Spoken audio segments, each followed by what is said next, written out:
course, we have children, and in those individuals, we don't know the effects of long COVID, for example. And secondly, some of them do become seriously ill, and some of them are dying. Looking at what's happening over in Europe, are you concerned?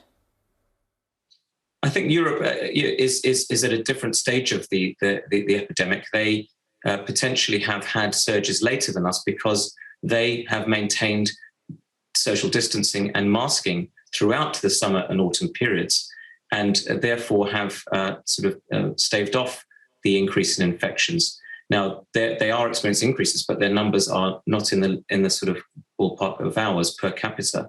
And secondly, they're not experiencing the mortality that we have seen. So their increases should be taken into perspective from what's happened in this country, which is rather devastating from my point of view. Okay, I can just let our viewers know, and you as well, so that we're being told that the vaccinations, the boosters, will be in play for the over 40s. That's what we're expecting the announcement to be in just a moment from today, is what we're being told. Your initial reaction to that? Literally just heard that news.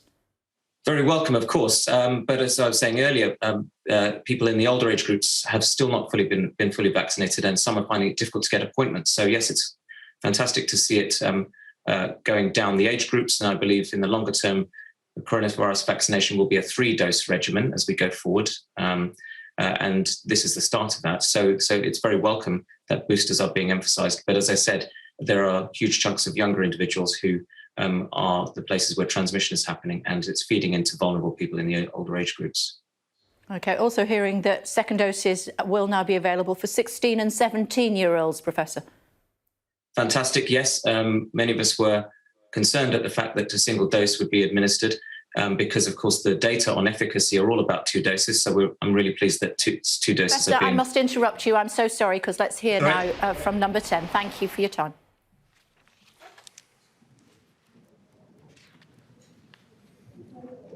Good morning, colleagues, and welcome to this morning's Downing Street briefing, which is a technical briefing on the COVID-19 vaccination programme. I'm Jonathan Van-Tam, Deputy Chief Medical Officer. I'm joining this morning from a clinical area, and in the room you have Dr June Raine, Chief Executive Officer of the MHRA, and Professor Shen Lim, Chair of the JCVI COVID-19 Vaccine Subcommittee. Without further ado, I shall pass to the first of our technical experts, Dr Raine, to give an update from the perspective of the MHRA. Dr Raine. Thank you and good morning. As the UK's independent regulator for all medicines, vaccines and medical devices, our role is to ensure that the public have access to safe and effective vaccines. Your safety is always our top priority. And we've continued to proactively monitor the safety of all COVID-19 vaccines since the rollout began last year. Our regulatory position remains that COVID-19 vaccines available for use in the UK have an overwhelmingly positive benefit-risk balance. You can be confident that COVID-19 vaccines for use in the UK are very effective and acceptably safe. Since the booster doses began to be rolled out in people aged 50 and over from September, we have identified no new safety concerns. Our careful review of the data at the time of approval found that the booster doses are effective. Our ongoing safety monitoring has found the majority of adverse effects to be mild to moderate, relating to reactogenicity, such as a sore arm or headache or tiredness. When you're called for your booster dose in the next phase, you can come forward confident that the benefits in preventing serious COVID-19 far outweigh any risks. Turning to younger people, aged 16 to 17, our regulatory position remains as when we gave the first approval for use of the Pfizer-BioNTech vaccine in those over the age of 16 in December 2020. That is, that this vaccine is safe and effective in a 2-dose schedule. We've closely monitored the safety of COVID-19 vaccines in individuals under 18. Our review of reports of suspected side effects does not raise any additional safety issues specific to this age group. As is set out in our summary report, there have been a small number of reports of suspected myocarditis, heart inflammation, associated with Pfizer and Moderna vaccines in both the UK and internationally. This is a recognised, very rare potential risk with these two vaccines. We're closely monitoring it, and importantly, now that we have more experience of use in the under 30s in the UK, we are not detecting any increase in risk with the second dose. So our message is to people aged 16 and 17, it's safe to have a second dose of the Pfizer vaccine, and if you're called for your second vaccination, please come forward. And this ensures that you're further protected against COVID-19. Just finally, I'd like to take this chance to thank everyone who has reported suspected side effects associated with COVID-19 vaccines. Please continue to report via our coronavirus yellow card. By reporting, you help improve the safe use of vaccines for everyone, and it helps us as your independent regulator to take action if necessary. Safety is always and continues to be our top priority. Thank you, JVT. Thank you, June. Colleagues will have an opportunity to ask Dr. Raine any questions they wish at the end of the briefing. I'm turning now to Professor Shen to give us an update from the JCVI, which forms the main part of this briefing. Shen. Thank you very much. Today, JCVI is announcing two updates to the vaccine program. The first update relates to the booster program. Could I have a first slide, please? Just as a reminder, the current advice in the booster program is that persons aged over 50 years, those adults in a clinical at-risk group, frontline health and social care workers, and close contacts of persons who are immunosuppressed should have a booster vaccine 6 months following completion of their primary course, essentially have a third vaccine dose 6 months after their second dose. Can I have the next slide, please? We're advising today that the booster program is extended to persons aged 40 to 49 years as well. As previously, the booster dose is advised 6 months after the second dose, and either the Pfizer-BioNTech vaccine or the Moderna vaccine can be used as the booster dose, regardless of the type of vaccine received for the first 2 doses in the primary course. I'd like to just mention the dose used for the Moderna booster. The dose used is 50 micrograms, which is half the dose used in the primary course, which was 100 or is 100 micrograms. This use of a lower dose of vaccine for the booster dose is a recognized method of boosting vaccine-induced immunity. It has been used for years and is continuing to be used now in other routine immunization programs, such as the booster doses used against diphtheria, tetanus, and pertussis. This is not an unusual thing to do. A lower dose for the booster dose is a very usual method of boosting the immune system.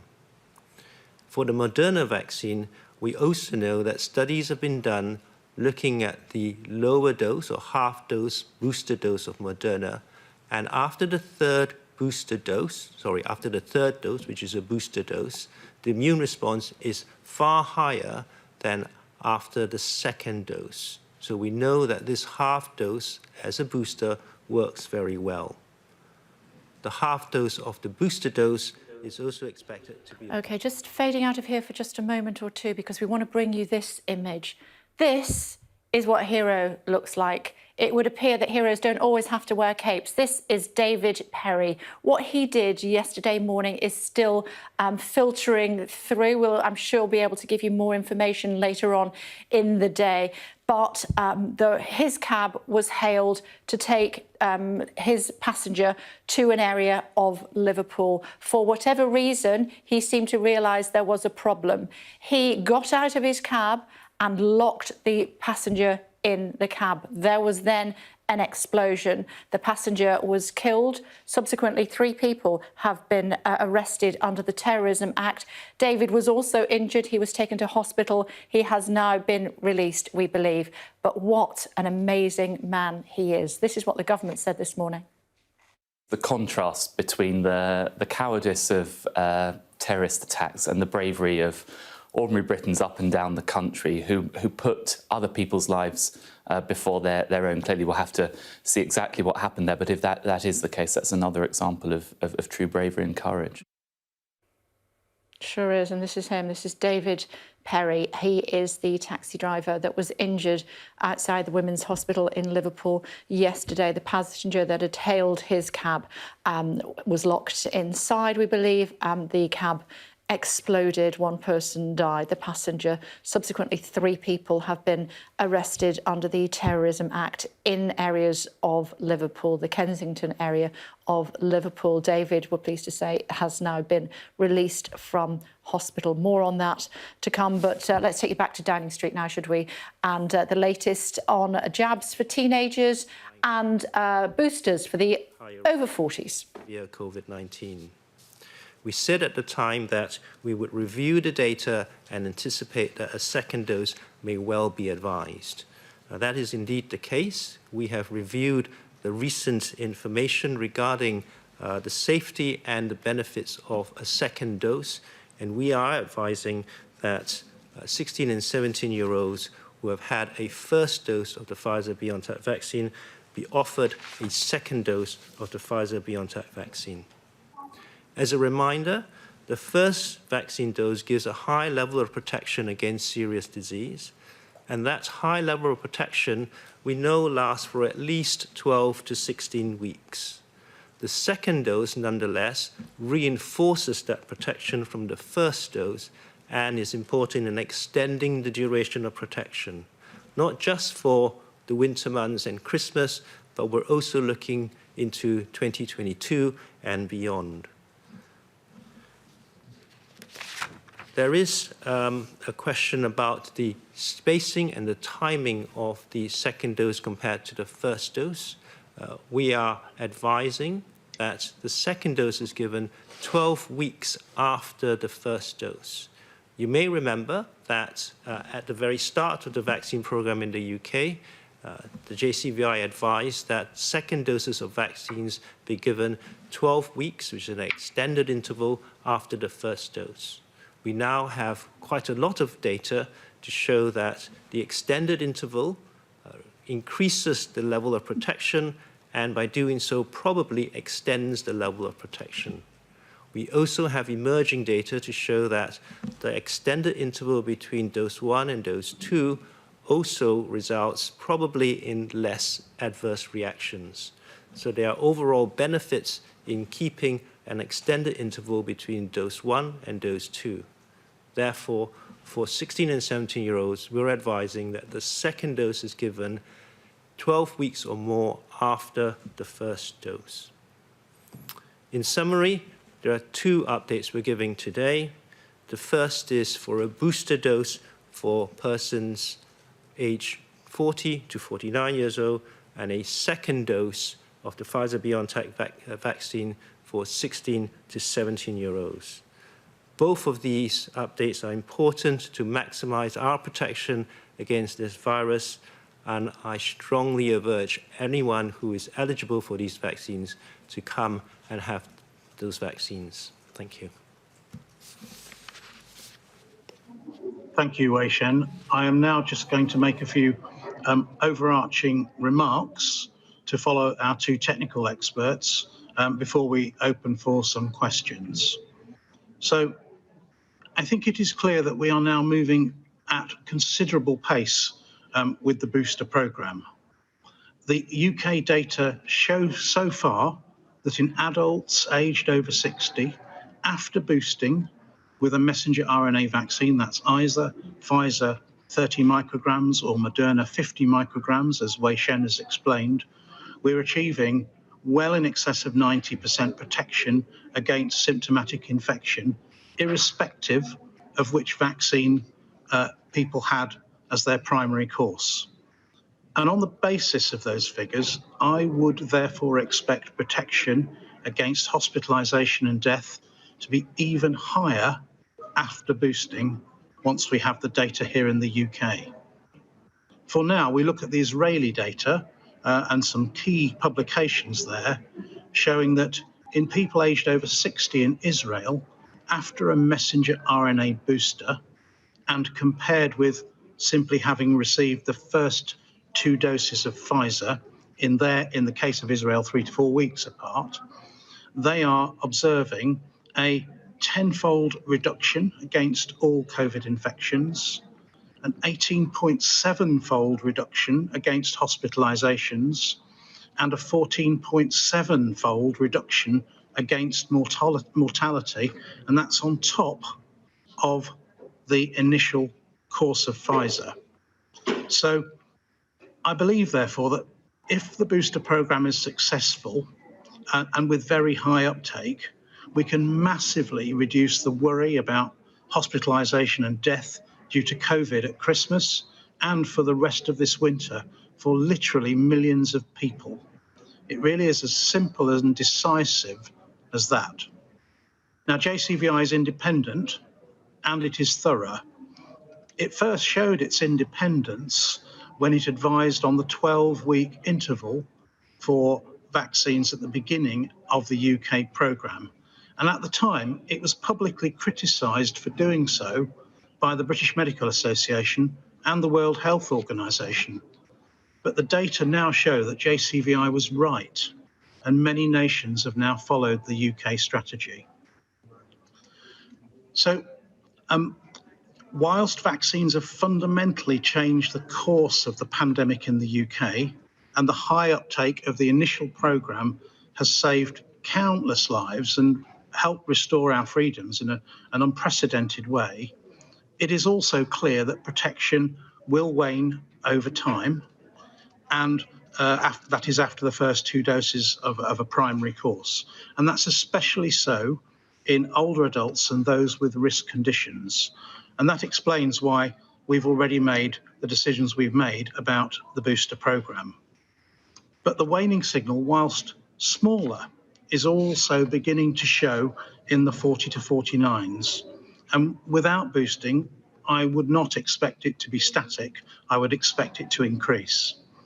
So JCVI has again acted decisively and recommended that the booster programme is now extended to 40 to 49s. On 16 to 17-year-olds and the announcement today of the second dose, confidence has grown with time that 2 doses of the Pfizer vaccine is the right choice for this age group. You've heard from Dr. Raine that confidence has also grown over safety, in particular the very low risks of suspected myocarditis compared with the long-term benefits of a life without COVID illness and COVID disruption. JCVI has used the data in an extra safety step of adding in that 12-week interval for the second dose in 16 to 17-year-olds without risk conditions. I've full confidence in both of the decisions that have been announced today. The UK expects it to have enough supplies of vaccine to implement these changes. The details of how to access the boosters for these extra 2 layers of protection will be announced in due course by the NHS. But in the meantime, I would say it is still a priority and a priority ordering for the booster doses. Age is still the biggest risk factor. The elderly, adults at risk, and health and social care workers remain the top priority for boosters.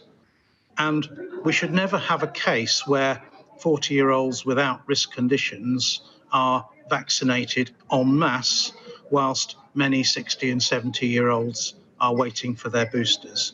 But the natural timing of when we implemented the initial programme should mean that in the main there is a natural ordering to the time at which somebody becomes eligible for booster at 6 months. So I don't expect this to be a significant problem. So the NHS is moving at real pace now, boosting 300 to 400,000 people per day, but all of this will still take some time to achieve. And I want to make another plea to people who have not been vaccinated or have only had one dose. It is now very clear indeed that one dose is not enough of any of the UK deployed vaccines, and that no doses at all massively increases the risk of hospitalisation. The latest UK Health Security Agency data show that for the age band 18 to 29, the rate of admission to hospital with COVID is 1.4 per 100,000 if double vaccinated, but 7.8 per 100,000 if unvaccinated, which is 5-fold higher.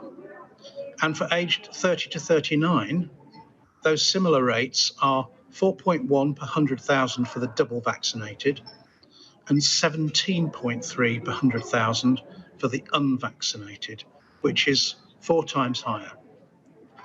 So just to finally summarise, the UK COVID programme is evolving as the data evolve.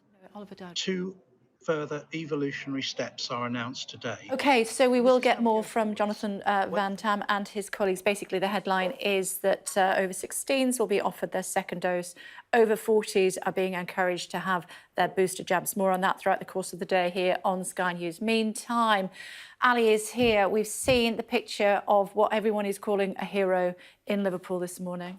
That's right. He's been... Including the government. Yes, that's right. We understand he's been named as David Perry. This is a taxi driver that was driving the taxi when the explosion happened in Liverpool. We know, of course, that one person has died. There have been reports that he locked the attacker inside the taxi. He's been called heroic. Oliver Dowden talked about the contrast between the cowardice of the attackers, he put it, and the bravery of ordinary people. OK, let's hear what he had to say. Let's have a quick listen.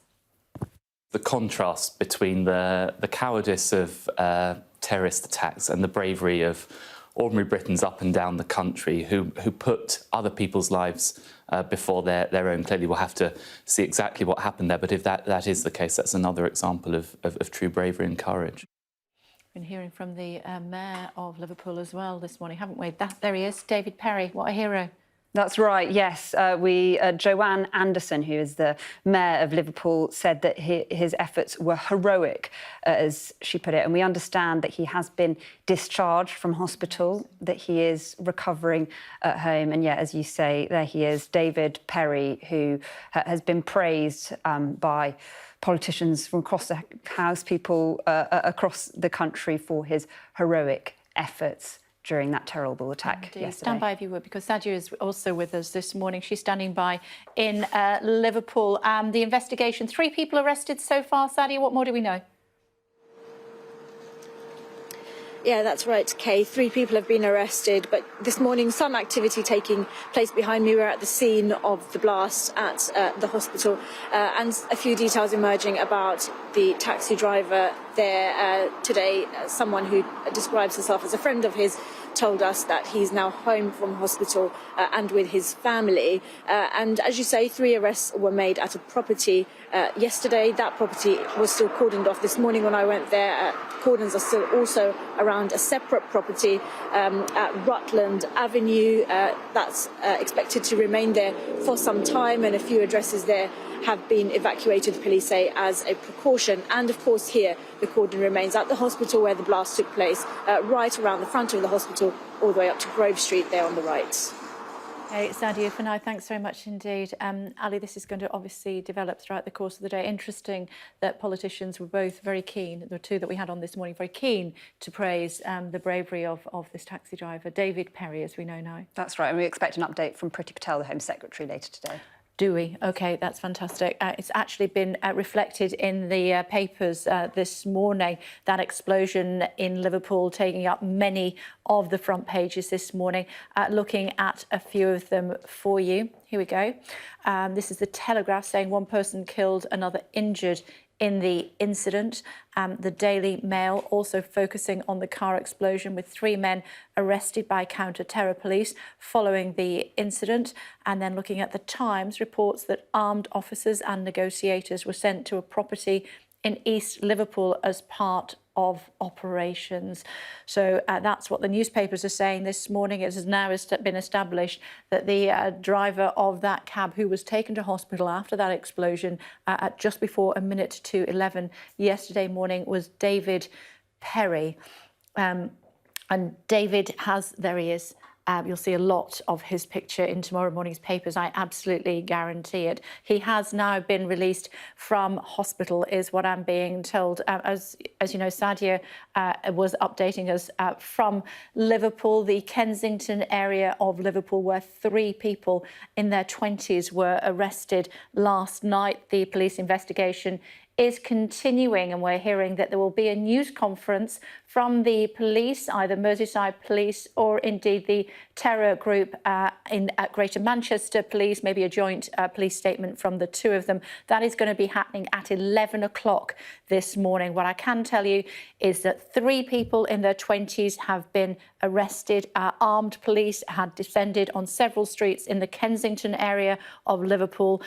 A vehicle, a taxi, had exploded just a minute before 11 o'clock in the morning yesterday morning. The cab driver, David Perry, had managed to get out of that vehicle, we're told. He'd managed to lock the doors of the vehicle. The vehicle then subsequently exploded. The Mayor of Liverpool calling that man a hero this morning. Stay tuned.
top stories live from the Sky News City studio.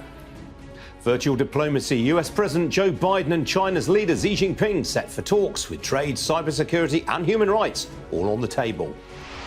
Shell announces plans to ditch its dual share structure and move its tax residents from the Netherlands to the UK. What are YouTube's plans to protect the well-being of its creators? We'll be hearing from its UK managing director. And we'll hear from the boss of the French startup looking to take on Excel.